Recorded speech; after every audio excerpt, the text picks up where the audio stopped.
where the sea meets centuries of history, where the flowers turn the streets into colors, and where faith and fireworks light up every January night.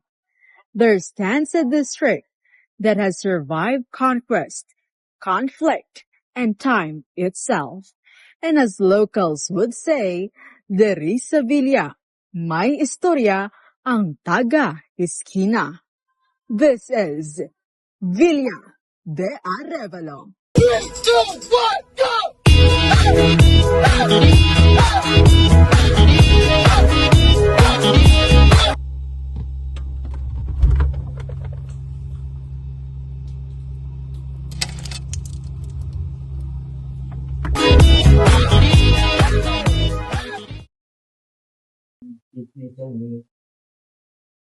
So Villa de Arevalo, once known as La Villa Rica de Arevalo, this district is more than geography. It is living archive of Spanish colonization, Filipino resilience, and Ilonggo identity preserved through centuries of change and memory. So the story begins in 1566, when Spanish settlers first arrived along Iloilo coastal plains.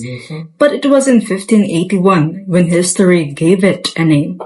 Governor General Gonzalo Ronquillo de Peñalosa officially founded the town and named it La Villa Rica de Arevalo, after his hometown in Spain.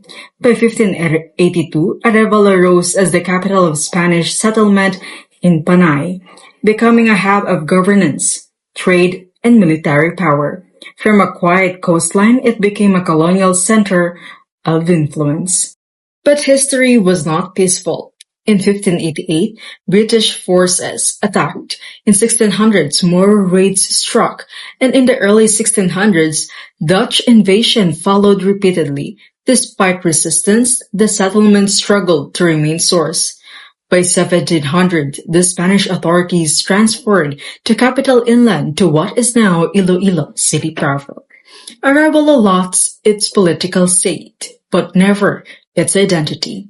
On July 16, 1937, it was officially incorporated into Iloilo City as one of its districts. At the foundation stands its founder, Gonzalo Ronquillo de Peñalosa. Alongside him was Esteban Rodriguez de Figueroa, who played a role in Spanish expansion in Panay. In 1593, Jesuit historian Pedro Chirino documented early life and culture in the area. But Arevalo's story did not end in colonial history.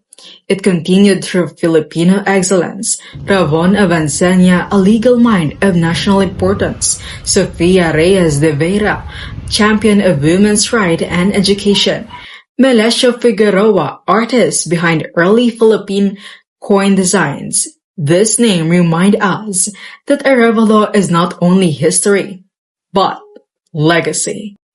Geographically, Villa de Arevalo lies on the western edge of Iloilo City.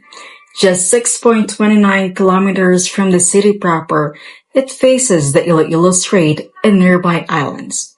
It is bordered by Oton to the west and north, Molo and Mandaluyong district, and rivers that flow through its land. One of its most iconic views is Villa Beach, where sunset meets tradition. An inland color dominates the strait. Arevalo is known as the flower capital of Iloilo. Its economy thrives on flower trading, fireworks, tourism, and small businesses. Culture in Arevalo is not something you observe. It is something you feel. Every January, the district celebrates its fiesta in honor of Santo Niño. Homes open, food is shared, fireworks fill the sky. At the heart of devotion stands the Archdiocesan Shrine of Santo Niño de Arevalo, guardian of one of the oldest Santo Niño images in the Philippines. But when the wind shifts toward the sea, another tradition begins. The world-famous Parao Regatta Festival turns the Iloilo Strait into a race of color, wind, and oldest traditional sailing competition in Asia. Nearby, history lives quietly inside the Kaminya Balay nga Bato, a home that preserves Ilonggo food, architecture, and memory. And in daily life, you will hear the language of the people. Hiligaynon, soft, warm, familiar. Maambon pero mainit ang tagapusoon sang taga Villa. Villa de Arevalo is not just a district. It is a living story written across centuries, shaped by struggle and preserved by culture. From Spanish foundations to Filipino identity, from battles to festivals, from silence to celebrations, Arevalo continues to stand. And as the wave meets its shores today, one truth remains. History never left Villa de Arevalo. It still lives here.